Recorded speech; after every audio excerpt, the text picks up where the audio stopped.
오동통한 살과 시원한 국물 맛으로 널리 사랑받는 홍합. 전 세계에 퍼져 있는 홍합의 종류는 20여 종이 넘지만 우리나라에 서식하는 홍합은 크게 두 종류인데요. 홍합과 진주담치입니다. 많이들 이제 진주담치랑 홍합을 많이들 착각을 하시거든요. 많이들 착각을 하시는데 지금 양식되고 있는 거는 거의 다 진주담치, 외래종 진주담치라고 보시면 되고, 분류는 다르지만 붉은 속살을 가진 조개라 하여 홍합이라 불리는 녀석들. 날이 추워질수록 살이 찌고 어떤 요리와도 잘 어울리는 점 또한 꼭 닮아 있습니다. 다 맛있어요. 전을 찢어놔도 맛있고, 칼국수 해도 맛있고, 된장국 끓여도 맛있고, 미역국 끓여도 맛있고, 하여튼 다 맛있어요.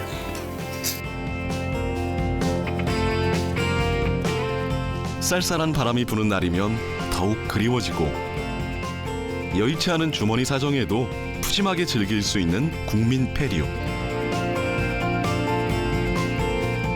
청양고추와 파 한 토막만 넣고 끓여도 개운한 국물을 내어주는 착한 패류. 추운 겨울 몸과 마음에 온기를 더해주는 홍합이 오늘의 주인공입니다.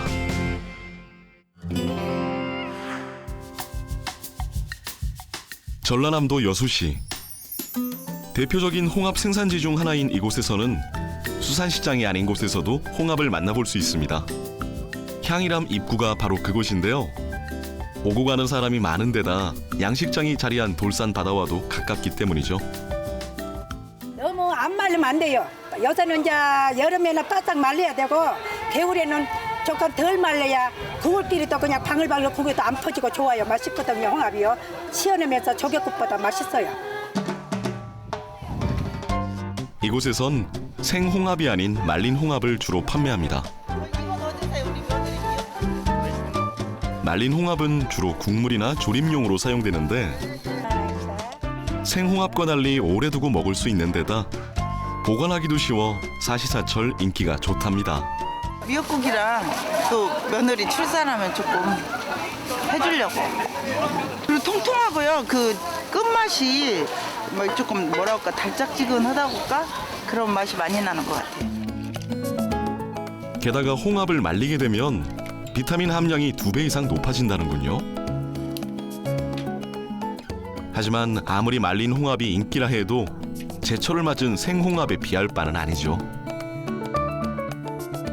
홍합은 겨울부터 초봄까지 그때가 제철인데, 제철인 이유는 이제 이제 좀 날씨가 따뜻해지면은 걔네들이 성숙을 하게 되니까 영양 물질을 이렇게 비축하는 시기가 됩니다. 겨울부터 봄까지가. 그래서 겨울부터 봄까지가 이제 제철이 되는 거고.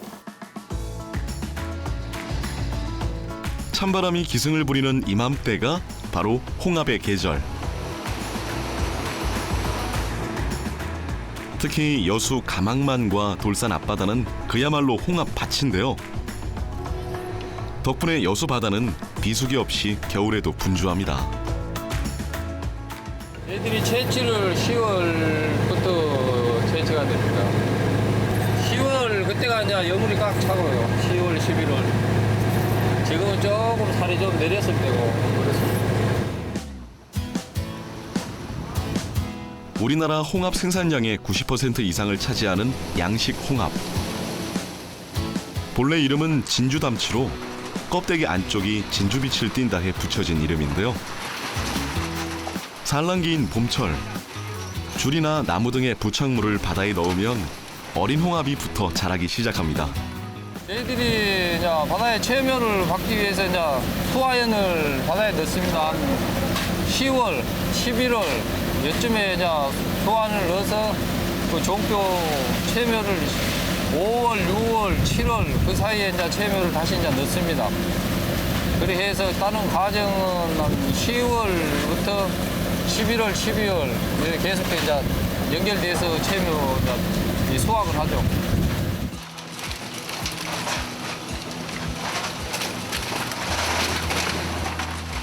굴처럼 수화식으로 양식되는 홍합. 홍합 양식의 역사 역시 굴과 연관돼 있는데요.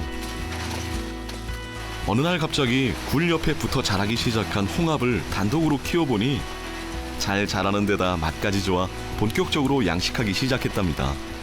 외국에서 들어온 배에 붙어 있다가 번식력이 굉장히 강하거든요. 그래가지고 우리나라에 이제 많이 번식을 해가지고 하는데 이게 번식력이 강하다 보니까 양식종으로 각광을 받고 있어서 홍합보다는 이제 진주담치를 많이 양식을 하죠. 그래서 이쪽에서 남해안에서 주로 양식하고 있는 거는 홍합이라기보다는 정식은 이게 엄밀히 말하면 진주담치가 맞습니다. 여수바다에서만 생산되는 양식 홍합의 양은 연간 12,000여 톤. 자연산과는 비교할 수 없는 어마어마한 양인데요. 굴러온 돌이 박힌 돌을 뺐다는 부정적인 시선도 있지만 홍합 생산량이 많아지면서 누구나 저렴하고 쉽게 즐길 수 있게 됐습니다. 지금 한 망에 한 35kg 정도 이게 담고 있어요. 하루에 약 600망에서 700망 사이를 다니까 한 25톤 정도 지금 수확을 하고 있습니다. 가격이 저렴해지면서 처음에는 싼 게 비지떡 아니냐는 오해를 받기도 했지만 맛이면 맛, 영양이면 영양, 가격이면 가격. 삼박자를 두루 만족시키면서 서민조개라는 수식어를 얻게 된 홍합. 양식 어민들의 노력 역시 한몫했죠. 일단 아침에 새벽에 작업하러 나오게 되면 어제 채취한 홍합이라도 오늘 알이 내릴 수도 있고 알이 꽉 찰 수도 있기 때문에 그것을 확실히 우리가 구별을 해서 보고 만약에 알이 찼다 하면 채취를 하고 안 찼다 하면 다른 장소로 옮겨야죠. 그런 것을 제일 중점적으로 생각하고 있습니다. 수확을 마친 홍합은 소비자들에게 향하기 전 반드시 세척과 수염 제거 과정을 거치는데요. 우리가 흔히 수염이라 부르는 것은 수염이 아닌 족사입니다. 홍합이 바위나 부착물 등에 붙기 위해 스스로 만들어내는 실 형태의 단백질이죠. 우리는 세척 과정을 거치는데 바다에서 따오면 그걸 이제 세척 과정 여기 기계가 지금 시험을 따는 역할을 하고 있는데 우리 이제 이 수작업은 깨진 거나 껍데기는 다 못 깨지기 때문에 요 분배해서 우리가 이제 손으로 깨진 부분이나 껍질 같은 걸 데리고 있는 거죠.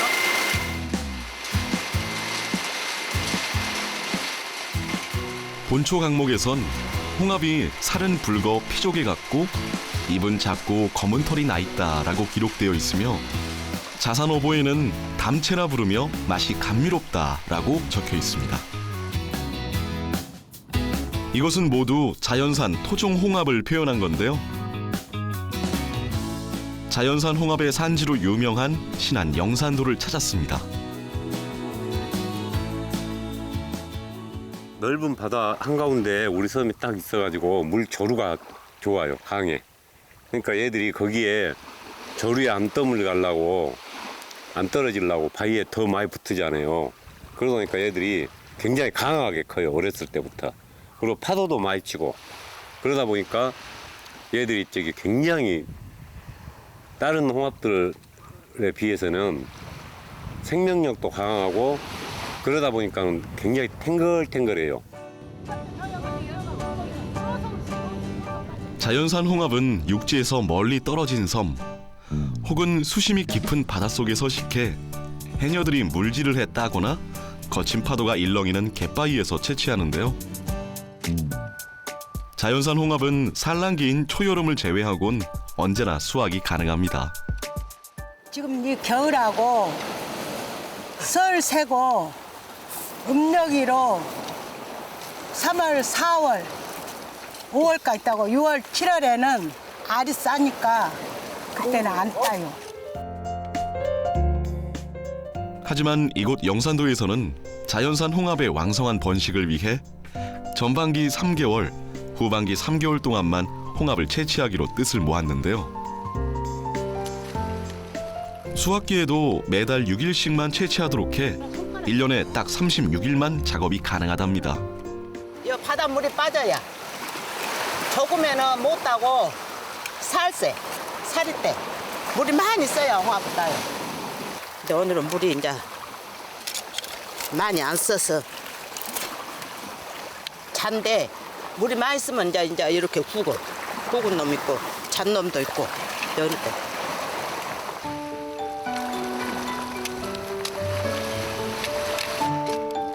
또한 진주담치는 1년 정도만 양식해도 7cm 이상 자라 유통이 가능하지만 자연산 홍합은 최소 2~3년 정도 자라야만 수확이 가능하죠.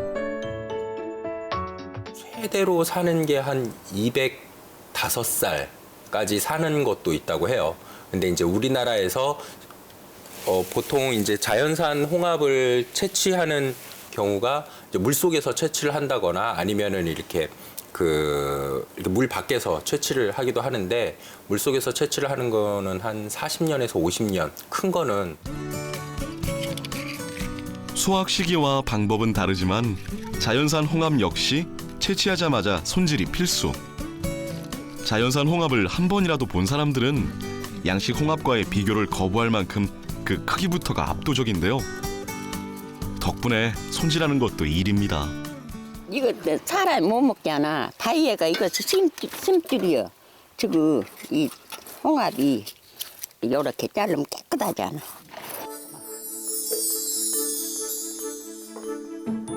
자연산이든 양식이든 가장 중요한 것은 맛. 국이든 면이든 반찬이든 그 어떤 요리 안에서도 빛을 발하는 녀석이 바로 홍합이죠. 칼국수에다가 부침개에다가 찜에다가 찜고요.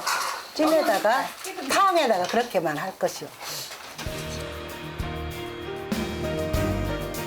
사시사철 흔하게 먹는 것이 홍합이라지만 추울수록 더욱 맛있고 더욱 생각나는 홍합. 올겨울이 가기 전에 홍합이 뽐내는 붉은 속살과 뜨끈한 국물의 매력에 푹 빠져보시는 건 어떨까요?